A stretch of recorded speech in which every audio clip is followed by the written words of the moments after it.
I've been waiting for this day. Why is that, you ask? Simple. If I had a time machine and traveled back to, say, 2009 and spoke with my younger self, we would first probably shoot some lasers at each other, but after that, I would ask him a question. That question being, what is your favorite anime? And I know what his answer would be. He would say, Fate Stay Night. Now, why is this?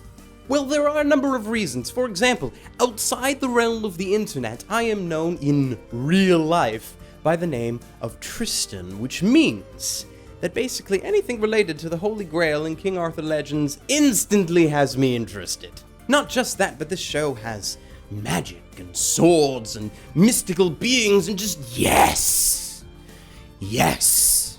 Nowadays, however, I feel like Fate Stay Night, at least the original Fate Stay Night, wouldn't even come anywhere near my top 10.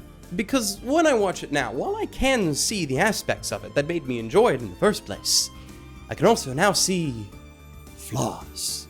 Flaws everywhere. Ladies, gentlemen, and others, my name is Arcada, and welcome to Glass Reflection. Today, the original Fate Stay Night from 2006. Let's jam!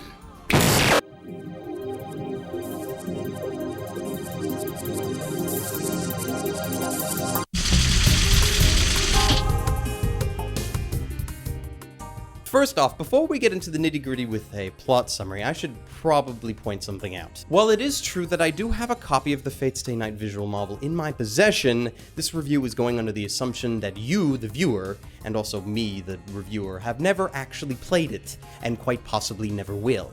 And I'm doing this for two reasons. One, I haven't finished the novel myself. Gonna get on that very soon. And two, even though that's four, but two, it is my long-standing belief that adaptations have to be able to stand on their own and not be beholden to the original material at all. You should not have to play Fate Stay Night in order to enjoy the anime. Fate Stay Night is basically my point. So if you have a problem with any of that, please feel free to turn off the video and walk away.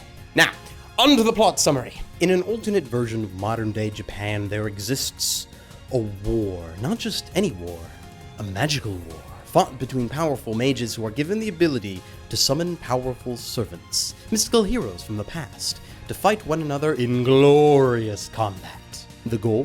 Why, the coveted Holy Grail, a mystical object with the power to grant any wish to its holder, something many would say is worth killing for.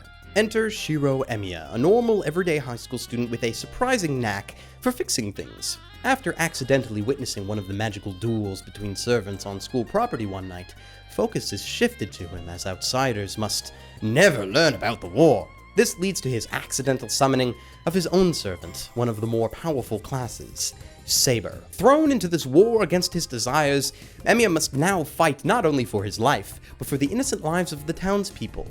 For not every master cares about collateral damage. Now, there are a lot of things about the show's premise and general story that I liked. There are reasons why I did enjoy it in the first place. In some respects, it's like a giant game of who would win, starring the mythical heroes of legend. Like, how is that not awesome as a concept? All these fantasy characters come together and fight one another to the death. It's not all noble either. You have good fantasy characters and evil fantasy characters. They all have their own personal ways of doing things, but they all have the same goal. This kind of thing is just fun to watch. You can place bets on this thing. Well, at least you could if it wasn't structured in such a way that the main characters are the ones in the middle of every major battle. And you know the main characters are going to win. It's not much of a story otherwise, but it is slightly annoying that most of the servants are almost in sort of a queue to be defeated instead of, actively trying to kill each other.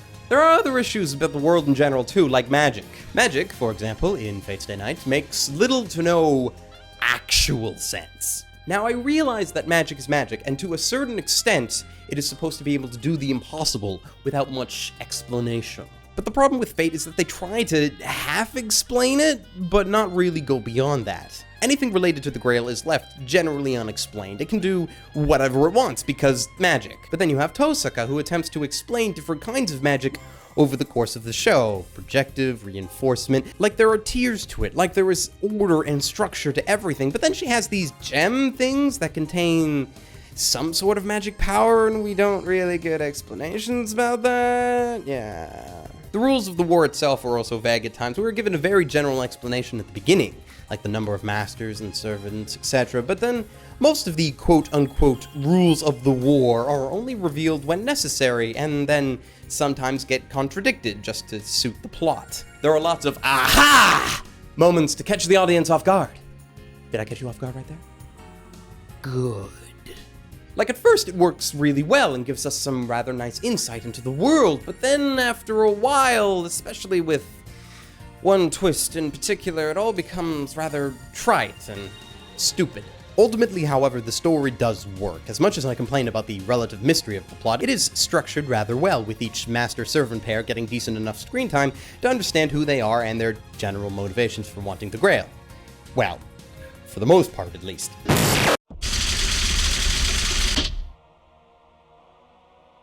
Okay, let's get the biggest problem out of the way. Our protagonist, Shiro Emiya, is an idiot. Beyond his almost ludicrous amounts of selflessness, which at times is bad enough, he has this remarkable habit of getting himself into highly dangerous but easily avoidable situations, if only he took a moment to think about what it is he was doing. While he gets dragged into the war more or less by accident, and since he's not a thoroughbred magus, we can't really expect him to know exactly what he's doing from the get-go. However, it takes a good while before he is blessed with the ability of common sense. Oh, I just found out that a bunch of mages and other magical servants all want to kill me. Guess I better continue to go to school alone and unprotected, like I always have. Oh hey, there's that little girl who commands a giant behemoth that almost killed me the other day. I bet it's perfectly fine if we just hang out for a while without protection. Like, seriously, Emiya? Did you not know that people die when they are killed? The biggest problem with him, however, is how, for the longest time, he outright refuses to let his own servant Saber fight. Why? Because she's a girl, and he would sooner die in battle himself than let a girl get injured. Like, I understand the concept of chivalry, but there's a difference between chivalry and the death wish. Now, Saber herself is a bona fide badass when she's at full power. But because Shiro's a failure as a mage, she runs out of power quite quickly and becomes weak and useless for long stretches of time. She's a very rough, down-to-business warrior, but is not without her softer side. She has a very strong moral code that she lives by, but at times can also be impulsive when she gets frustrated. She's great because she is a character, not a token stereotype. Sure, for a few episodes she's a bit of a damsel in distress, but you sure as hell know she is nowhere near pleased with the situation. And with that exception, Saber, as a character, is still amazing, even if the show doesn't treat her that way. Last to round out those who could still be considered a main character is Rin Tosaka. Rin is more or less the only magus who happens to have any inkling of exactly what it is they're doing. Considering what's at stake in this war, I did find it surprising, however, that the one magus most capable to fight as a master was a high school girl. Thankfully, she's extremely good at what she does. The only problem I've ever had with her is her lack of judgment in regards to Emiya. Sure, he's the main character, but putting that aside, there's really no reason for her to help him save his life on multiple occasions, team up with him against the other masters. It just doesn't really make a lot of sense for her to do that. Like, I guess I could blame that on an unused romantic route between the two of them that existed from the original visual novel, but really, I would have thought that that would have gotten edited out a bit better. At least in a way that made more sense. Give her a reason to do that, other than she might somewhat like him, but not really? Maybe? I don't know. Here's the thing, though. I really like these characters. Like, I could continue to sit here and ramble on like I have about their myriad of faults. The forced humanizing of Saber, Emiya's hypocrisy with his own moral code, but even after that, I still like these characters. They are, by all rights, good, decent people with ambitions and desires. Like, Rin could have just had Token Tsundere as her only character description, but she's so much more than that. Saber could have just been a stoic action girl that gets moved around like a chess piece on a board. And Emiya, like, as much as he's an idiot, and again, he's an idiot, at least by the end of it you can see some semblance of growth with him. His experiences of the war change him and make him not just a cookie-cutter protagonist for the player from the original game. Like, he comes close, I grant you that, but he breaks the mold by being different, however frustrating that might be. What else is great is that while each master and servant pair seem to come in one after another, which does not make this tournament of skill really realistic, and it's more like an old dungeon RPG, when they do have the spotlight, they do it magnificently. Each enemy they face has their own different set of skills and ways to be defeated that need to be figured out. The other masters have motivations and reasons for wanting the Grail. Not always the most virtuous, granted, but much more than just being greedy for the sake of greediness. They certainly make up for my problems with the main cast, and by main cast I mean Emiya, who is still an idiot.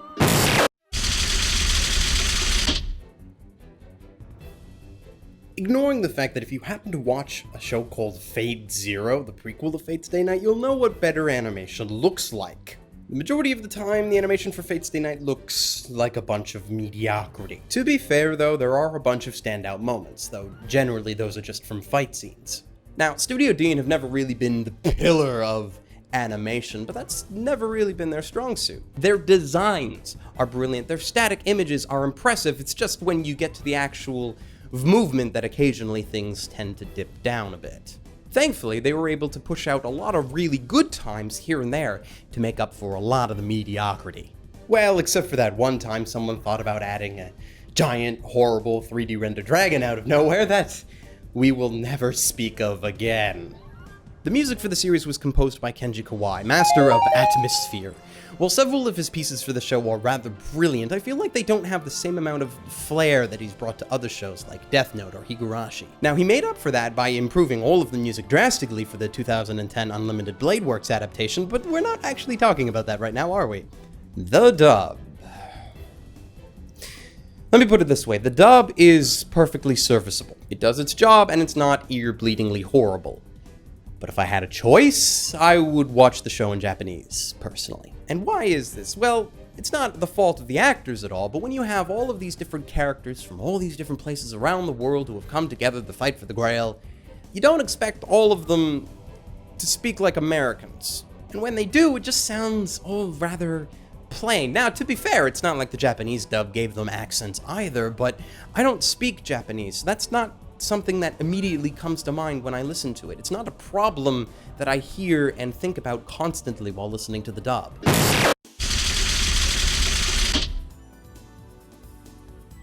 So, did I like this show? Well, back in the day, I thought it was amazing balls.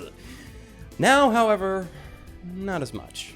Now, it is still an enjoyable experience, and one I will probably recommend to a lot of people until I actually am able to see Ufotable's Fate Stay Night adaptation, which should be significantly different from this, and maybe then I would stop recommending this one, maybe not, we'll have to see. But then there is also the question of which should you watch first, if you're planning to watch the show at all. Should you watch this first, or should you watch Fate Zero?